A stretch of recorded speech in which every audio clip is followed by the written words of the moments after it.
You accidentally put in an hour more community service than needed, now you have to do 1 hour of community disservice. What do? Get a good parking place at a busy store and act like I'm about to leave, but don't. I've thought about this too. Just put it in reverse, and sit there all day. Pull in and out like you are readjusting your park job. See if people think you're just adjusting your parking. Then they know you aren't leaving, and this is not a vacant parking spot, but if you've got your reverse lights on, they think you're about to leave, and will wait to snatch your spot. How long until they give up and move on, or murder you, is the name of the game. GM laughing as they turn reverse lights on when just hitting unlock with the fob. Yeah, what the duck's up with that? Threw me off for a while. I'm in a GM-like owners forum where they send us surveys and such all the time. I asked specifically this and explain how it's stupid and no one likes it. They said it's for safety at night to see if anyone's lurking around. #X200B, okay I see that, but still it's not even an option to turn it off in the menus. I honestly can't believe that there isn't some regulation about that. A car's reverse lights should only turn on when the car is in the reverse gear. And turn signals should always be amber. #X200B, edit, I was behind some sporty boy yesterday, not too rich a car but more fun than my Forester. The turn signal was a tiny red rectangle below the brake light and beside the reflector. I had no idea they were signaling until they let off the brake during the turn. If they had to stop for deer or something, their hazards would be invisible. #X200B, edit 2, made some images to demonstrate. Imgur.com Gallery 816 Yekt edit 3, and that's my first medal. Thanks. Here's my favorite smiley. #X200B, edit 4, I'm not talking about the blinkers that cycle the brake light on that side, that would have somehow been better in this instance. Though I agree that those should also be swapped for a proper amber setup. The Imgur GIFs. That's some dedication. Well done. Closing doors before the dude behind me gets in. He speeds up, noticing you're holding the door for him. You close it right in his face, whilst making direct eye contact. Power move. Dwight was right about y'all. We need a new plague. Another one? Really? I think one is plenty enough. Breaking leaf bags and spreading them back on people's yards. This reminds me of the time when I lived in West Texas. I was in 7th grade, everyone's trees had just dropped all their leaves overnight. My little brother and I imagined doing a huge leaf pile like in the movies, so we raked up all the leaves in people's yards on our street, bagged them, brought them home and made a huge pile. We stunk horribly like rotted leaves after jumping in and learning leaves aren't cushiony at all. It is still a good memory though, lol. This reminds me of when I was very drunk and ran through a field of tall grass, only to have my feet get tangled up in a bramble patch that I went headfirst into. I was pulling thorns out all the next morning, late morning, early afternoon. It was about 15 seconds of this is awesome. And then 5 minutes of yelling for help, followed by a very rough next day. Somehow it's still a good memory. Can't quite figure out why. That kind of reminds me of when I was like 6 and took off on my family's four-wheeler. I hated driving next to my brothers on their dirt bikes, so I went off the trail and ended up going into a ditch that had electrical shit in it. My eldest brother went down there to get me and I was completely under the ATV, it squished me and I got electrocuted by the live wires.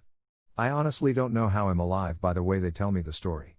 I remember the ATV flipping as I fell and it being on me, but I don't remember hearing the crack. I just know it felt like I was waking up as my older brother was carrying me back to the truck to our parents. Edit, crack as in electricity, they all said they heard it. Please tell us this was you and or your brother's superhero origin story. Like you are crippled but have control over electricity while your brother is a sweet, kind, generous muscle-bound giant.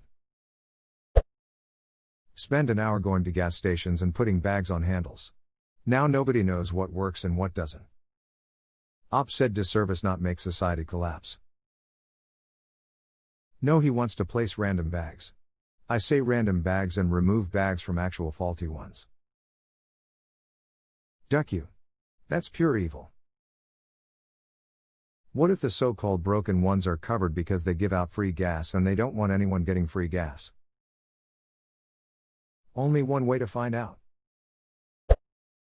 I give all the kids in the neighborhood loud noise-making devices like whistles. One time I asked my sisters what their toddler sons would like as Christmas presents.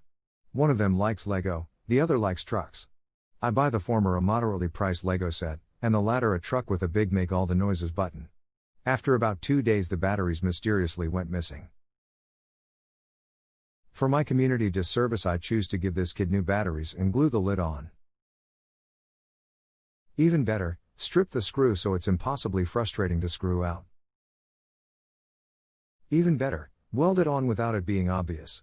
And keep the top looking perfect. Hitting all the buttons in elevators. Tall buildings actually sort of protect for this. To keep elevators as efficient as possible, each elevator only serves about 20 floors. That way, if you're going to like floor 85 and someone left the Shabbat settings on, it won't be that bad, you can just take the stairs at the first unnecessary stop. I learned about this in a book about 911. Where I live skyscrapers are illegal, so I'd never seen this before. DC. A place in Canada. BC. Let's meet in the middle at CC and call it a day. Closed captioning provided by Raid, Shadow Legends. Go around and turn off the automatic doors at grocery stores. It's easier than you think. This is my biggest takeaway from working retail. Literally anyone could just walk in and turn the automatic doors off, depending on the store. How? Also, how quickly would they notice? Could it be done without them discovering it was me? In the store I worked in, there was just a little switch at the top of the doors that had 3 positions, one for automatic, one to hold the door open, and one to close the door and turn it off. If an employee was nearby they would definitely know what you were doing, but if no one's around then no one would be the wiser. Unless there's a camera nearby. Unless Therese a camera nearby, Therese always a camera nearby. I mean, we are all wearing masks nowadays. Are we, though? Are we all wearing masks? Because sometimes it feels like I'm the only one. This is a fun question, good job op? I'd steal all the ketchup from local fast food joints. Or maybe scatter a bunch of bread, or other food, to attract seagulls in a really obnoxious place. High-end car dealerships. Lol, that's perfect. It's not as fun as sardines in the vents during a test drive. Gotta do it during fall for maximum plausible deniability. This is overkill. Op said 1 hour. Finding all the construction sites and walking through the wet cement or spreading glitter everywhere I go. Combine the two. Dump glitter into the footprints. Or spread cement wherever you go. Or, spread glittery cement wherever you go, but it also has stakes in it. Assuming the government is paying for the disservice. Stakes, or streaks.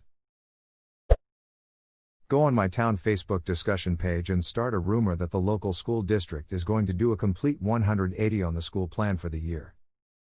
Sprinkle in some references to a mandate from insert Democrat Republican official your area doesn't like here for extra points.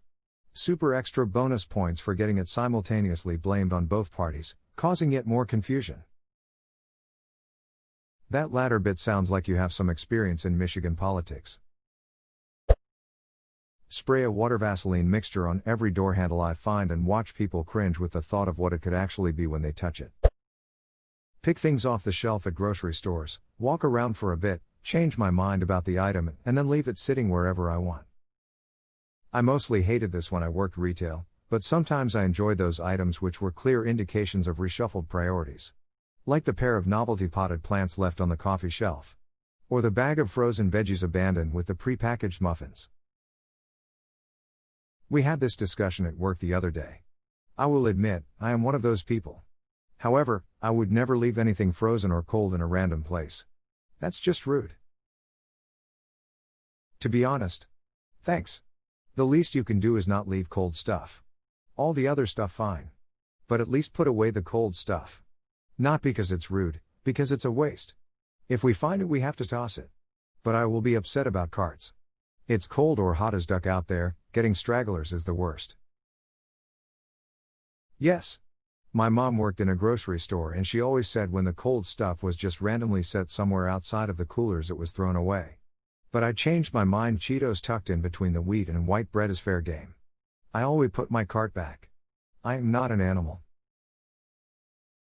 This thread reminds me of yesterday when I was looking for tortillas at Walmart and found a half-eaten frosted sugar cookie on top of them.